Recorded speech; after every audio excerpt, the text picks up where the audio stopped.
This is your USMNT Abroad weekly update from May 11th to May 17th of 2021.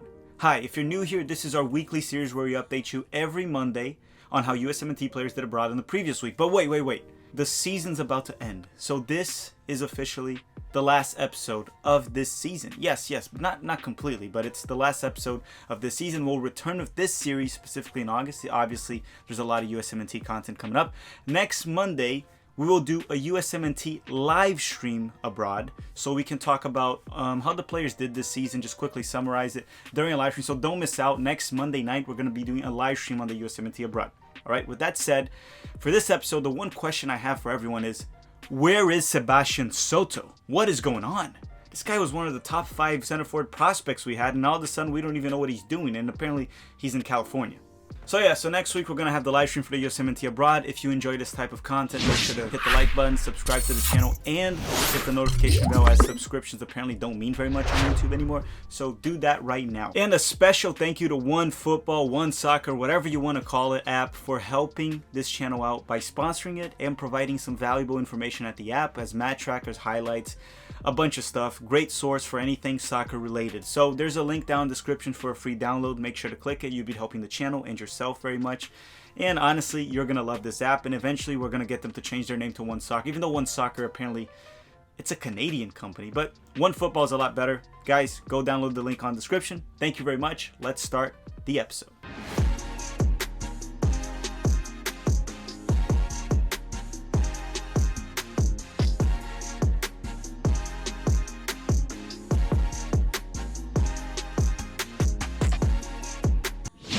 Okay, so as we always do, we're going to start right away with the transfer updates, and I want to talk about Reggie Cannon. According to CBS Sports, there's a 99% chance that Reggie Cannon will leave Boavista this summer. He'll be heading to Spezia at the Italian Serie A. The team's a mid-table Serie A team, so I think that's actually a pretty good move for Reggie Cannon right now. Now, the other player I want to talk about, it's not really a transfer, but I want to talk about Matteo Ritacchio. He's an Italian-American that plays for the Liverpool U23s, and he has just renewed his contract with the Reds. Yes, I know it's just a youth player, but he's only 19 playing for the Liverpool U23s, so it's very important to mention it to a very least, and he's also a dual national. He does have an Italian passport.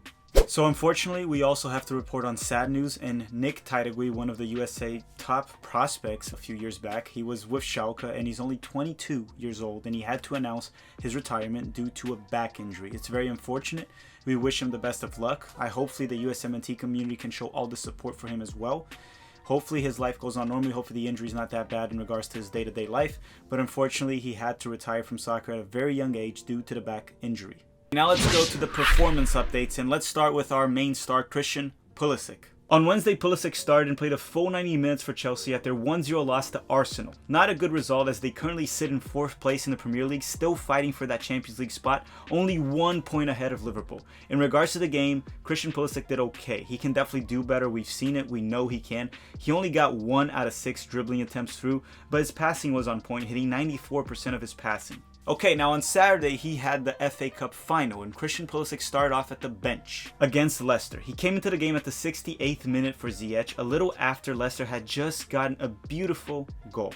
Unfortunately, Chelsea was not able to come back, but don't worry, he still has the Champions League final coming up, which, by the way, that's not this weekend, it's on the following weekend, and we'll probably do a live watch along with Pete from 11 Yanks, so if you guys want us to do so, just make sure to comment down below, and we'll kindly attend any request that you have for us. With that said, we're also doing next weekend a preview for that match. We're doing a video for that. We're going to talk about each single team, why Manchester City struggles with Chelsea from Thomas Tuchel so much, and the importance for US soccer of Christian Pulisic winning the Champions League. Alright, now Mr. Party Boy, Weston Mckennie. On Wednesday, Weston Mckennie started off the bench for Juventus at their 3-1 win over Sassuolo for the Serie A. Mckennie came into the game at the 81st minute for Paulo Dybala. Now on Saturday, this was one big game for Juve. Juve would face Inter Milan, the current champions right now, and Weston Mckennie started off the bench at their 3-2 win over Inter Milan, but that did not come with some help from the refs. Actually, it did come with a lot of help from the refs. Weston came into the 58th minute to help Juventus get the win, but again, he did not seem like the Weston we saw earlier this season. Alright, so now let me explain to you the current situation in the Serie A, and if Juve does have a chance of qualifying to the Champions League, or not. Alright, so the last round of the Serie A will be crucial. Napoli currently sits in 3rd place with 76 points. AC Milan sits in 4th with also 76 points. And Juventus sits in 5th place with 75 points. One of them will miss out on the Champions League. AC Milan does have the toughest match where they will face Atalanta, while the other two have mid-table teams. However, before that, Juventus does have the Italian Cup final on Wednesday the 19th, so I don't know if they're going to play the subs there and focus on the Serie A. It's very confusing, but the odds of them missing the Champions League, it's actually very realistic. Alright, now Gio Reyna. And look, he had a perfect week. And no, not from an individual standpoint. Gio Reyna had a perfect week on a team standpoint. It all started on Thursday. Reyna started off the bench for Dortmund at the German Cup final against RB Leipzig. Dortmund won 4-1. Reyna came in at the very last second of the game. He didn't play, he played pretty much 1 minute. But Dortmund are now the German Cup champions. And yes, Gio Reyna became a German Cup champion, just like Christian Pulisic did a few years back for Dortmund. Congratulations to Gio Reyna. But the week doesn't stop right there. It gets better. On Saturday, the week got even better when Schalke pulled up a surprise win over Eintracht Frankfurt, which would allow Dortmund the opportunity on Sunday to lock in the UCL spot. I'll talk about the Schalke game later in this video because Matthew Hoppe played a pretty big role in this match. So on Sunday, Gio Reyna started for Dortmund and played 76 minutes at their 3-1 win over Mainz. His performance was below expectations, but Borussia Dortmund is now guaranteed in the next Champions League. Reyna will likely stay, Haaland will likely stay. However, I still expect Jadon Sancho to leave. With that said, Reyna could play a bigger role next season, and I'm expecting a pretty big season from Gio Reyna next year. Honestly, Haaland staying is good for Gio Reyna because he can connect well with Haaland and get a lot of assists. Now, Jadon Sancho leaving is actually pretty good for Gio Reyna from the minute standpoint. He probably will become a lock-in starter if he continues to develop. But let's keep going to the video. Now we're going to talk about Sergino Dest. On Tuesday, Dest started off the bench for Barcelona at their 3-3 draw with Levante. Dest came into the game at the 81st minute, and at the 83rd, unfortunately, he slipped, and that allowed Levante to get into the box and score the game-tying goal. Guys, he slipped. I know a lot of people were making a big deal out of it, saying he's so bad on defense. It was a slip. It can happen to anyone with experience. He'll learn better, but it was just a slip, so calm down. Now on Saturday, Dest started off the bench for Barcelona at their 2-1 loss to Celta de Vigo. Dest came into the game at the 64th minute. Barcelona now has absolutely no chance on winning La Liga, which will be in between the two Madrid teams, Real Madrid and Atletico Madrid. Okay, now Tyler Adams. Tyler Adams did not play this week. He missed the cup final match and the match against Wolfsburg over the weekend. There's only one game left this season, and Adams is not expected to be available.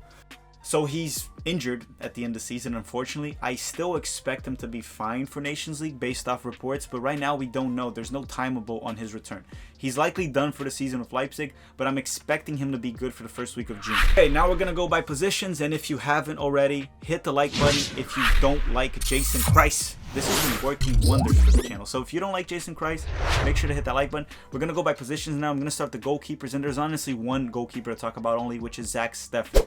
Zach Steffen did not play for Manchester City this week, and he stayed at the bench for all the games they had, which is weird since Scott Carson played instead of Ederson. However, Manchester City is guaranteed now the Premier League title, and Zach Steffen has become the first American to win the English Premier League. And Pep Guardiola has come out and confirmed that Ederson will be playing the two last matches of the Premier League, and then we have the Champions League final, which Ederson will obviously start. So if Zach Steffen does get a transfer this summer, which it's very possible, he probably won't play for Manchester City anymore. Now, Eric Palmer-Brown. On Tuesday, Palmer-Brown started and played a full 90 minutes for Austria Wien at their 3-1 win over Hartberg. Now on Saturday, Austria Wien defeated Polten, and Palmer-Brown was not even with the roster. Okay, now Matt Miazga. On Wednesday, Matt Miazga started and played a full 90 minutes for Anderlecht at their 1-1 draw with Genk. Now, they played Genk again, and Miazga played again and played a full 90 minutes, but this time they lost 2-1. Regardless, Club Brugge are likely the Belgium champions. Miazga has had a pretty good season, to be fair. He started 29 games, got 9 clean sheets, has 86% passing accuracy, and he has one more goal than Diego Lainez this season. So it's been a very good season for Matt Miazga, and hopefully he can move to a top 5 league and play for a mid-table team to test him out. I think it's worth him trying. Is he good enough? Only time will tell. I'm not too sure, but I'd like to see him try to settle down on a mid-table team in a top 5 league. Okay, now Kik Piri, quick update on him. He hasn't returned from injury, and he's probably done for the season at this point. Now, will he be going back to Ajax? Will he be playing for 20 next season, the loan? It seems like the Ajax return is not very likely, so I could see him staying at 20 or going on a loan elsewhere. There are reports that Ajax is not interested on bringing him back. They still want to loan him and let him play and get more experience. Now Mark McKenzie from Genk. Well, it was McKenzie versus Miazga this week, so now back to the two games I have already mentioned at the Met Miazga portion. On Wednesday, McKenzie stayed at the bench a full 90 minutes for Genk at their 1-1 draw with Anderlecht. Now on Saturday he started, played a full 90 minutes, had a very good match, and Genk defeated Anderlecht 2-1. Look, when he didn't play it was 1-1, when he did play it was 2-1, his team won. Just saying. It's very nice to see Mark McKenzie start to get minutes right there and have a solid performance as well. So I wasn't able to fully watch the game because I'm at work obviously, but Cameron Carter-Vickers played a full 90 minutes for Bournemouth against Brentford at their 1-0 win for the first leg of the championship semi-finals. They play again this Saturday, but it's looking promising. It's looking good. This game was technically on their home. The next one is away, so we'll see how it goes. Cameron Carter-Vickers apparently had a strong performance while he was facing Ivan Toney from the Jamaican national team, the Reggae Boys. All right, so that's the update on Cameron Carter-Vickers on his road to the Premier League, if he can make it, obviously. Okay, we've reached the fullbacks, and I'm going to talk about Anthony Robinson. This weekend, Fulham lost again, but they're already relegated, and Robinson wasn't even with the team. Probably just being rested, I'm assuming. There's no reports of him being injured or suspended. With that said, they're already relegated, and I think he should seek a transfer. He showed a lot of progression this season on the defensive end when he played 4 defender formations with Scott Parker, even though at times he was benched. And on offense, he showed to be a very good Premier League left back. So with that said, he's proven he can play in the Premier League. He's young and he should stay in the Premier League. He should seek transfer. I don't think he has to go to the Championship and prove anything. All right, now Reggie Cannon from Boavista. On Tuesday, Cannon started and played 81 minutes for Boavista at their 1-0 loss to Sporting, the current Portuguese champions. On Saturday, Reggie Cannon started and played a full 90 minutes as a right wing back for Boavista at their 1-0 win over Portimonense. Boavista is 2 points clear of relegation with 1 round left. The goal differential is 5, so a simple draw would keep them safe. Regardless, as we previously said, that Cannon will probably go to the Italian league and play for a mid-table team.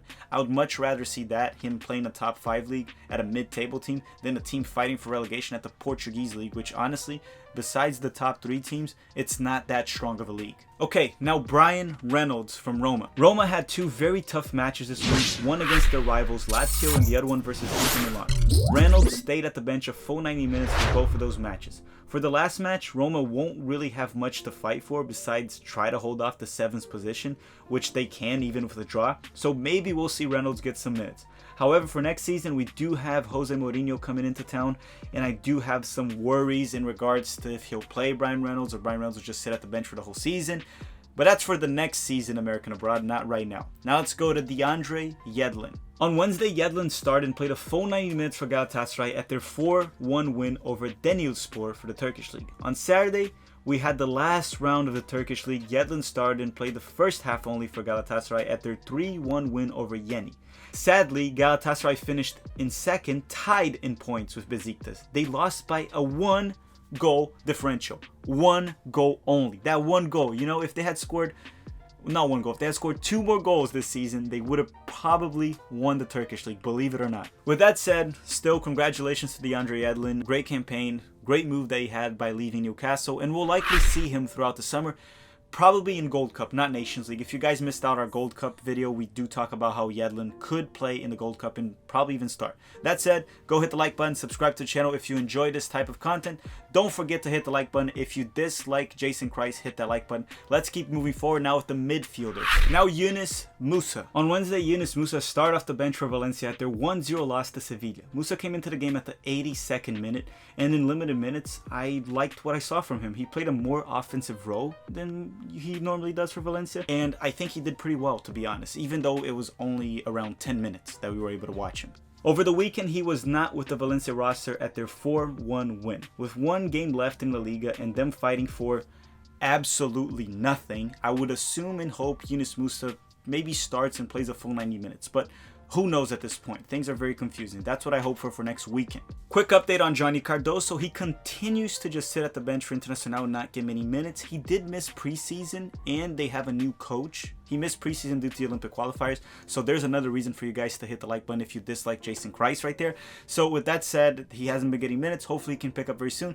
Miguel Angel Ramirez, the current Inter manager, has been speaking very highly of Cardoso. So eventually this season, we should see him get some minutes. Alright, now Brenden Aaronson from RB Salzburg. On Wednesday, Brenden started and played pretty much a full 90 minutes at this point as he was subbed off at the 90th minute. RB Salzburg won 2-0 over Rapid Wien, and Salzburg played on a 4-2-2-2 formation, and he played as a wide central attacking midfielder. The 2-0 win guaranteed the Austrian League title, so another big one for Jesse Marsch and Brenden Aaronson, another trophy. Now on Sunday, Brenden started off the bench for RB Salzburg at their 5-2 win over LASK.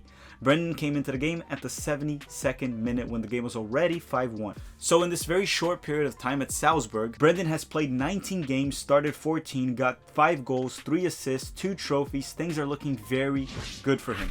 And after the summer, so essentially during the next winter or the next summer, the other summer, not this one, roughly half a season or another full season, he should be seeking a big move to a bigger league, probably a top 5 league. He's been progressing super fast at RB Salzburg. Okay, now Taylor Booth. On Tuesday, Booth started and played 76 minutes for Polten at their 3-3 draw with Autash. Now on Saturday, he started again and played 7-3 minutes for Polten again at their 2-1 loss to Austria Wien. Now, one thing to point out is he did play very wide for both of these games according to his heat map. I didn't watch the game, so I cannot comment on it. So it's just a little off because he usually plays as a central midfielder or attacking midfielder. And yeah, Polten is relegated. The good thing is on a loan, and he likely will play elsewhere next season. Now, Julian Green. On Sunday, Julian Green started and played 84 minutes for Firth at their 4-2 win over Paderborn. With this result, Firth locked in a spot in the top 3 to get promoted for the Bundesliga next season. With that said, if he finishes in 3rd where they currently stand, he will have a playoff match against the 3rd last worst team in Bundesliga, which right now it's Werder Bremen from Josh Sargent. Let's hope Firth can pull a 2nd place next week so they won't have to face Josh Sargent, Werder Bremen. You know, I don't want to be a fight between Josh Sargent and Julian Green to see who stays in Bundesliga. I would love to have both. So hopefully they can pull up a 2nd place, or if they get a 3rd place right there, let's hope Werder Bremen escapes. But that's not looking very likely, and the Werder Bremen standpoint is not looking very likely right now. With that said, let's go to Luca De La Torre. On Thursday, De La Torre started and played a full 90 minutes for Heracles at their 1-1 draw with Feyenoord. Now on Sunday, he started and played a full 90 minutes again at their 5-0 loss to AZ Alkmaar. Not a very nice way to end the season with the last round of the Dutch League. Heracles finished in 9th place. De La Torre played 32 matches out of the 34. He got 1 goal and 2 assists. We're at the forwards, and I'm going to start with Tim Weah. On Sunday, Tim Weah stayed at the bench a full 90 minutes for Lille at their 0-0 draw with Saint-Etienne. PSG got to win this round, and now Lille is only 1 point ahead of them. That means Lille needs to defeat Angers in the last round that currently sits in 12th place to win the French League. Now, I did not think Lille would come to the last round ahead of PSG, and with the odds of winning it, honestly, they're the favorites. So likely for that, I was wrong. I did think PSG was going to be able to win League 1, but right now it seems more likely that Lille will win it. So could I still be right? Yes. Hopefully I am wrong and Tim Weah does win the trophy. And with that said, if Tim Weah wins it, that means we had at least one American win 1 trophy in all of the countries of the top 5 leagues, which is very impressive per se. And honestly, hopefully I'm wrong in regards to the French league. Now Matthew Hoppe, and let's all say a big congratulations to Matthew Hoppe and a big thank you to him as well. And I'm about to tell you why right now. On Wednesday, he started and played a full 90 minutes for Schalke at their 2-1 loss to Hertha Berlin. But on Saturday, that is the big game that he had for Schalke that we do need to say thank you to Matthew Hoppe because he really helped our fellow Americans abroad. On Saturday, Hoppe started off the bench for Schalke at their surprising 4-3 win over Eintracht Frankfurt. He came to the game at halftime, he got a goal and an assist to lead the way for Schalke's win, and this win allowed Gio Reyna and John Brooks to lock in the Champions League spots on Sunday. Look, Schalke has 3 wins this season. In these 3 wins, Matthew Hoppe has 4 goals and 1 assist. So he is actually underrated instead of overrated, as many were saying. He's young, he had ups and downs, and honestly, Schalke is a mess. It's very impressive that the games they got wins, It was mostly because of Hoppe. Let's be honest. One, he had a hat trick, and in this one, he came in the second half and got a goal and assist. So congratulations to Hoppe. I'm not trying to overhype him, but let's not count him out of the poll. And I think he deserves a chance in Gold Cup. I don't think Berhalter will call him, but I think he very much earned it. Okay, let me touch bases very quickly on Lyndon Gooch because he could be making a move to the championship. Gooch Sunderland plays this Wednesday their first playoff match for the semi-finals to fight for a spot in the championship. It's not a big deal, you know, as we do have DK and Cameron Carter-Vickers fighting for a spot in the Premier League. But if Lyndon Gooch makes a move to the championship and does well, he could get into the talk of the polls and all that. But right now, he's very far from that. I just wanted to touch bases on. All right, guys. So obviously, unfortunately, I was not able to watch Daryl Dike's game. I'm hoping I can watch it over the weekend, the second leg of the semifinals. Daryl Dike played 89 minutes, and sadly also, Barnsley lost to Swansea at Barnsley the first game. Honestly, Swansea was a better team throughout the season, so it is expected Swansea to go through. But there's still a second leg. There's still hope. Barnsley could go through. Let's hope. Wish all the luck to Daryl Dike, to be honest. And I'm going to be watching it this weekend.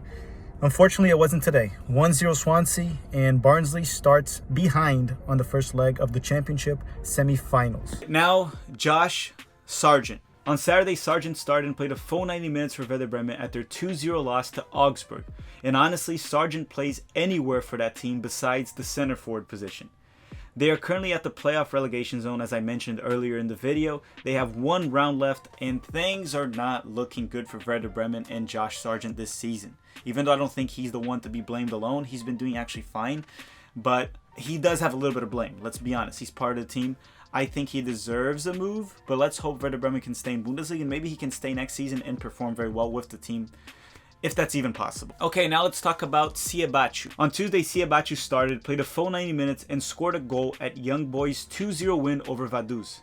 Now, over the weekend, he was not with the roster at their 5-2 win. Despite that, they guaranteed the Swiss title, even though it was pretty much guaranteed for a while, but they finally lifted the trophy. So congratulations to Siebatcheu, which he might be on his way back to the French League, but congratulations on the successful season in the Swiss League. Okay guys, the video has come to an end, and as you can see, many players did not play this week because their season is done and they're probably already in vacation at this point, or there's nothing to play for. So with that said, next week we're going to have the live stream for the USMNT Abroad. Hopefully you guys enjoy it. We'll summarize a lot of the players' seasons in the live stream, Q&A, go through everything, and there's a couple important matches that we'll go through this week, and we're going to touch bases on it during the live stream. With that said, let me go through a quick list of players like we always do that I normally cover, but their season's either over or they didn't play, no impactful minutes, or they're injured. So let me go through that list very quickly before we wrap up the episode. The players are Ethan Horvath, Chiture Odunze, CJ Dos Santos, Josh Cohen, Matthew Olasunde, Shaquille Moore, Henry Wingo, Joe Scally, Justin Che, Richie Ledezma, which is currently injured recovering from an ACL injury, Christian Kapis, Owen Otasawi, Chris Durkin, Dwayne Holmes, Folarin Balogun, Alex Maiton, Conrad De La Fuente, Ulysses LLanez, which might be making a move back to MLS, Tyler Boyd, Haji Wright, Emmanuel Sabi, and the one that I keep asking everyone, Sebastian Soto. What is going on with Sebastian Soto? With that said, guys, thank you very much for watching. Hopefully you guys enjoyed the USMNT Abroad series as it comes to an end right now. It will be back in August. I want to thank you all very much for watching and supporting the series, and have a great day.